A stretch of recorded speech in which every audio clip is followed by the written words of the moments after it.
Hello, everybody. My name is Richard Tushemereirwe, the Vice President of ACLENet, based in Kampala, Uganda.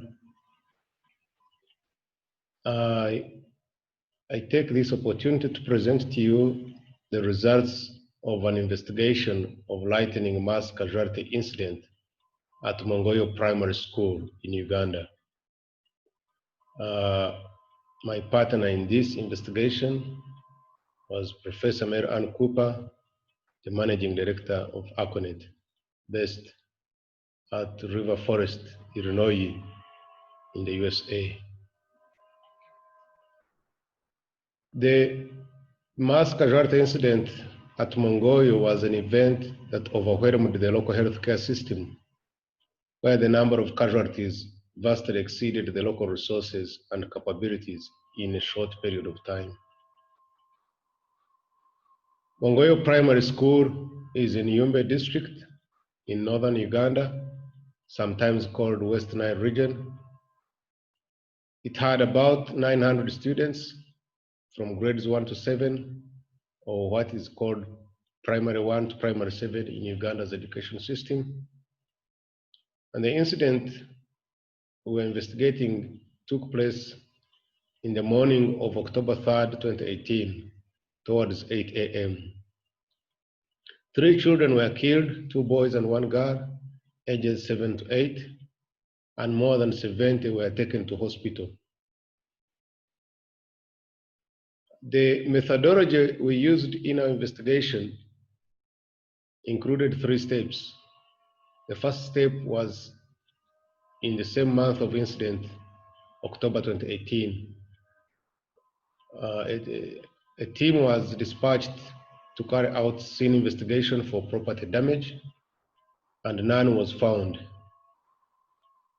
The second step was carried out in November 2019, 13 months later. And here we carried out interviews and medical examinations of survivors and witnesses. Institutional review was sought from the Uganda National Council for Science and Technology. Parents of survivors were contacted by school officials to get informed consent. And a 4-person team, including 2 nurses to interview survivors, was constituted. The team was trained on data collection tool for survivors, structured after that used by Kate and others for the 1994 South African lightning mass casualty incident for adolescent girls. Guided discussion of witnesses was also used. The third step was taken in February 2020, when another visit was made to reconfirm and clarify some details.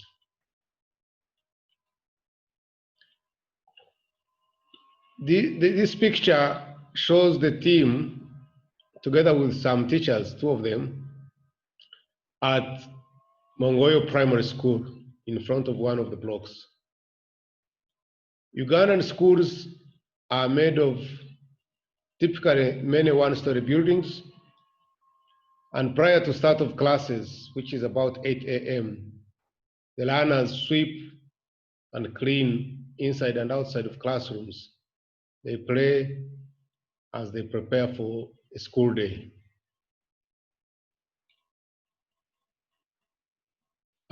In the left part of the picture, you can see the map of Mongoyo Primary School, and the GPS coordinates are recorded here in the middle.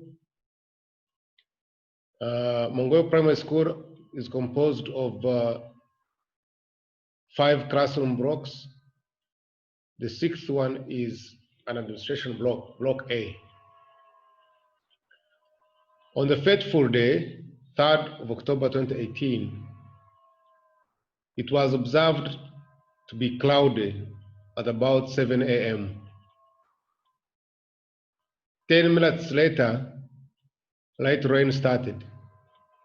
Some children were moving inside and outside of classrooms.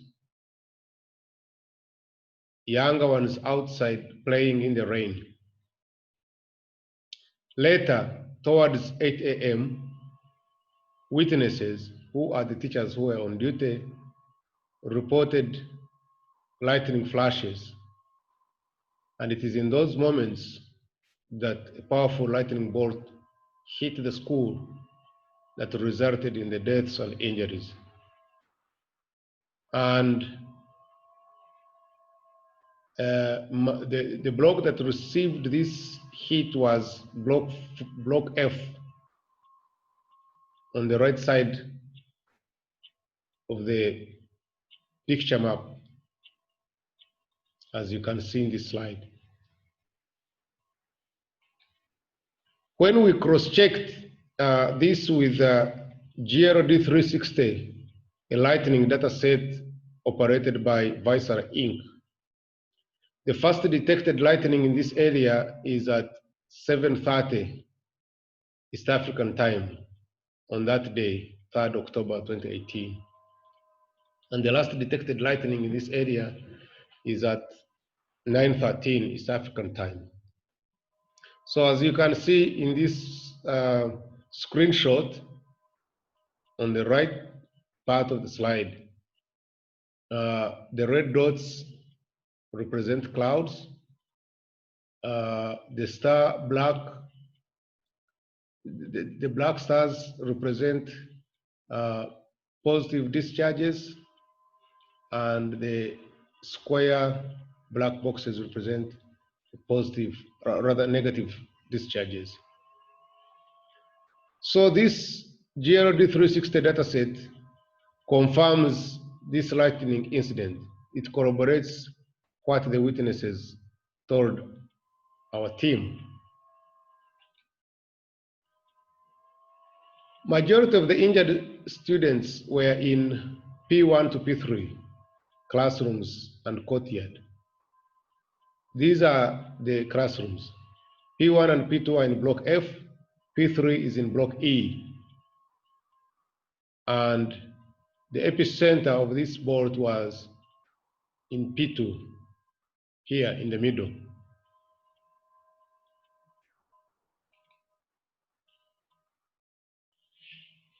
"55 total students were interviewed. Of these, 33 were boys, 20 were girls. 2 of them, the sex was not documented.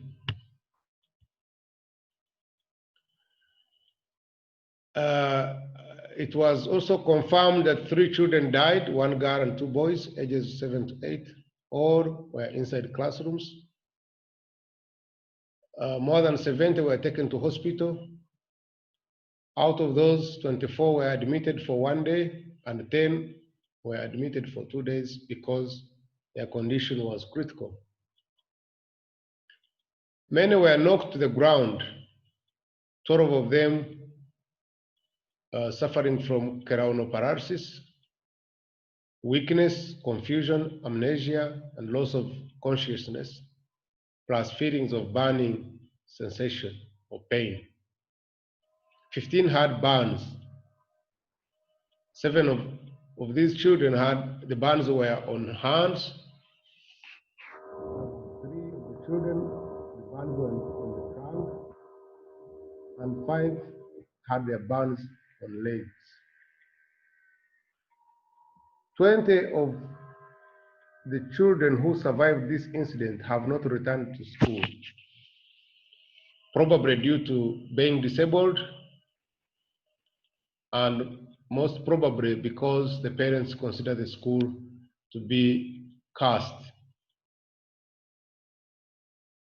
4 out of these 20 who are no longer attending school participated in our interviews. It was also observed that there are ongoing problems. 6 children had hearing problems, 3 had visual problems, and 7 had neurocognitive post-traumatic stress disorder. Others had ongoing lightning phobia, hampering usual activities.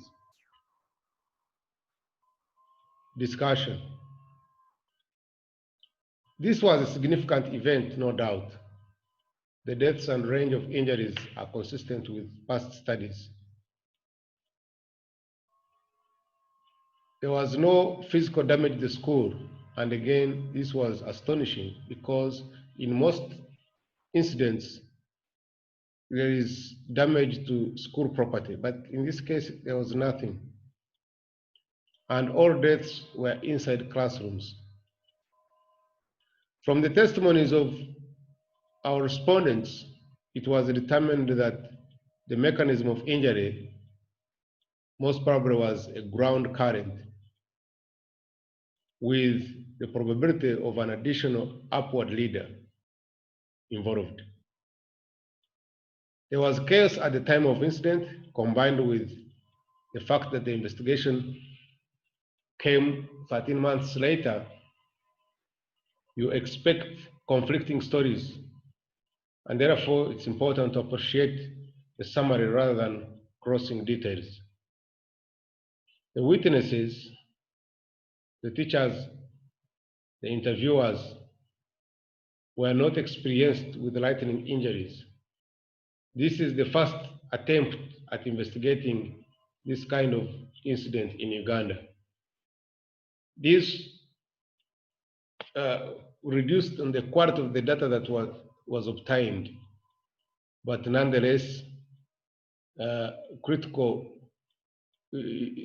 pieces of information enable the team understand the incident were gathered.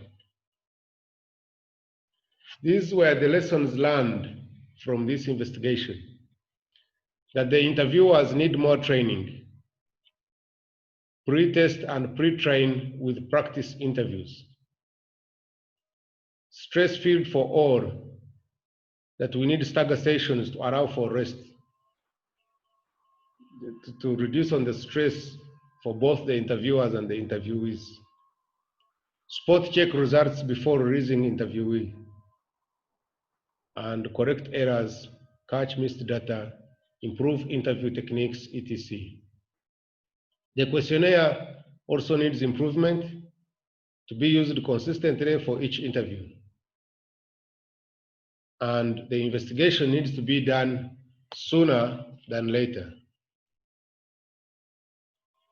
This is our summary and conclusions. Prevention can take many forms. There is the form of physical protection of schools, but also behavior modification or change.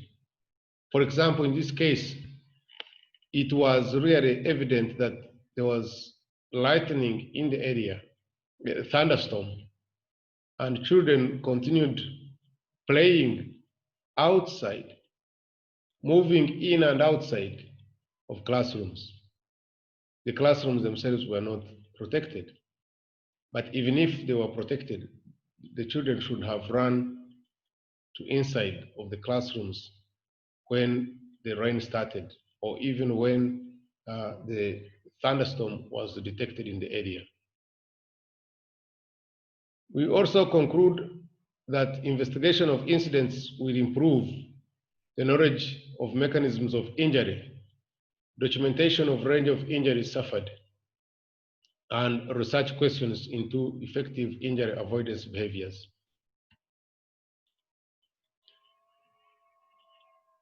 Another major conclusion is that there is no lightning safety without lightning protection. All schools need to be lightning safe. Thank you for the opportunity to present to you.